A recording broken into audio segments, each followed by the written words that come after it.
Bonsoir les enfants, c'est rigolo, on se retrouve quand la nuit arrive. Alors on se retrouve juste avant d'aller dormir, car il fait déjà bien nuit. Vous voyez, on a fait un feu de cheminée à la maison. Comme on habite dans la montagne, vous vous souvenez que j'habite dans la montagne, il fait très très froid.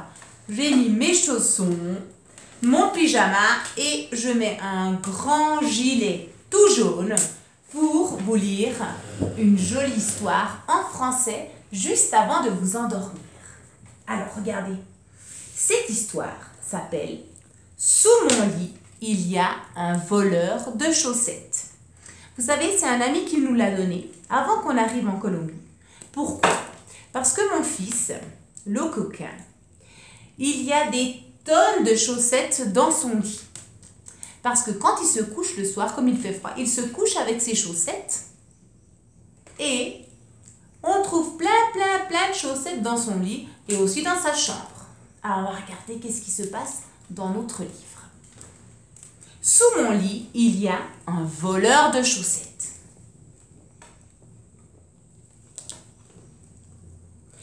Pour Afoul, qui range bien ses chaussettes.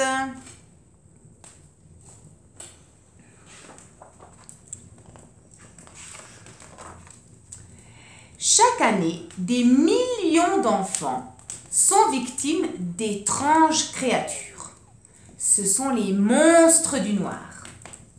Les premiers signes de leur présence sont des frottements, des gratouilles derrière les murs, des ombres qui dansent dans la chambre et des disparitions ou des déplacements d'objets. On voit une chambre d'enfant.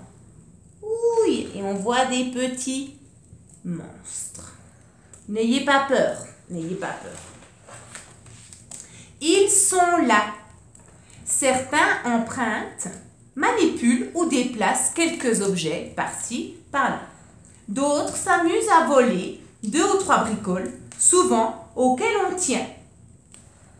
Ils s'installent partout, de la cave au grenier, et ils aiment jouer de mauvais tours aux enfants.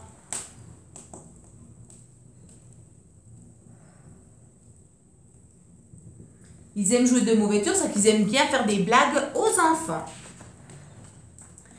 Ces créatures sont aussi fascinantes qu'inquiétantes. Regardez, le monstre du noir. Regardez bien. Il a une fourrure noire qui est invisible dans le noir, des oreilles pointues et velues, des dents fines et pointues, une vision nocturne comme les chats, ils arrivent à voir dans la nuit, des sacoches de rangement, des petits sacs, où il met surtout tout ce qu'il a volé, des griffes acérées, c'est le monstre du noir.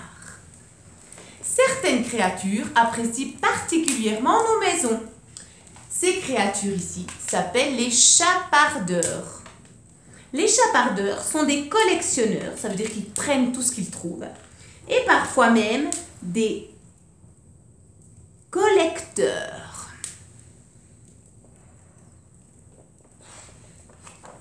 Les chapardeurs sont aussi d'excellents voleurs.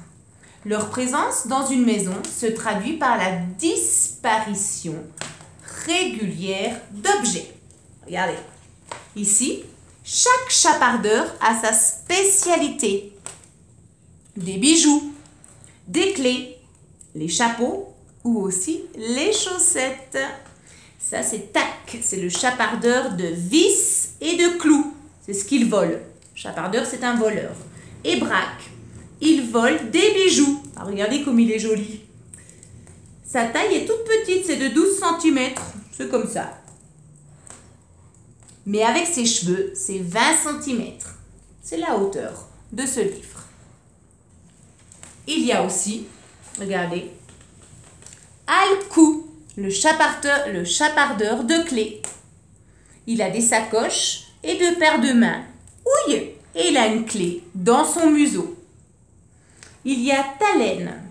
Il vole des fleurs et des pétales, ne laissant que les tiges. Et ici, il y a trois chapardeurs qui s'appellent Trib, Tri et Tir. Les triplés, parce qu'ils sont 3. Les triplés sont rares et ceux-là passent leur temps à chaparder ensemble, à voler ensemble.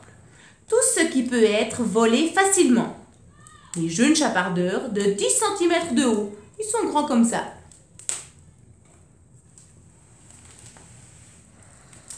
On va voir ce qui se passe. Le chapardeur que nous allons observer s'appelle Lo. C'est un des plus grands voleurs de chaussettes qui existent. Il aime bien être tranquille, entouré de ses trésors. La journée, un chapardeur ne dort que d'un œil. Il reste en alerte, au cas où un intrus s'approcherait. Lo n'est pas très actif la journée, mais quand la nuit vient, il est rusé et habile.